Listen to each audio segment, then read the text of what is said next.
किसी गजरे की खुशबू को महकता छोड़ आया हूँ।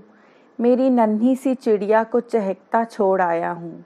मुझे छाती से अपनी लगा लेना ए भारत माँ, मैं अपनी माँ की बाहों को तरसता छोड़ आया हूँ।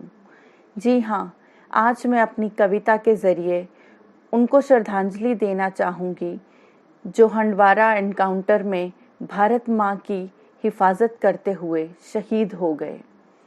मेरी कविता कुछ इस तरह से है। धन्य है वो कोख जिसने ऐसे सपूतों को जन्म दिया, बचपन से ही उन्हें भारत माँ पे मर मिटने को तैयार किया।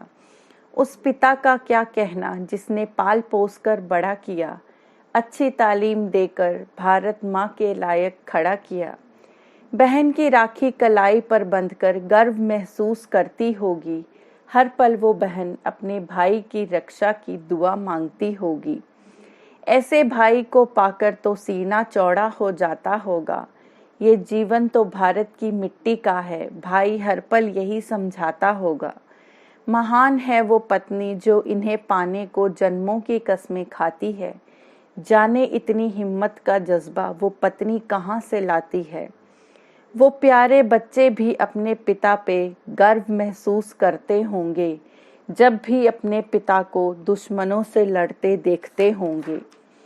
चाहे वो कर्नल आशुतोष हो, मेजर अनुज या नायक राजेश, या हो लांस नायक दिनेश या सब इंस्पेक्टर शकील काजी, ऐसे ही भारत के वीरों ने सदा ही भारत माँ पर लगा दी अपनी जान की बाजी। जब इनके परिवारों ने इनको तिरंगे में लिपटा देखा होगा, आंसुओं के सैलाब को रोक के इन पर सजदा किया होगा। ये जांबाज अपनी सांसें देकर हमें जिंदगी देते हैं, हर पल हमें सुरक्षित करने के लिए खुद मौत से खेलते हैं।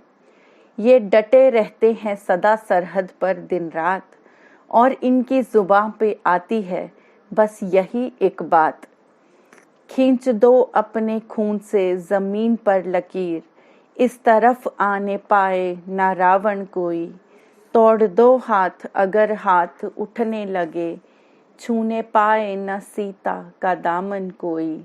राम भी तुम ही लक्ष्मण साथियों, अब तुम्हारे हवाले वतन साथियों।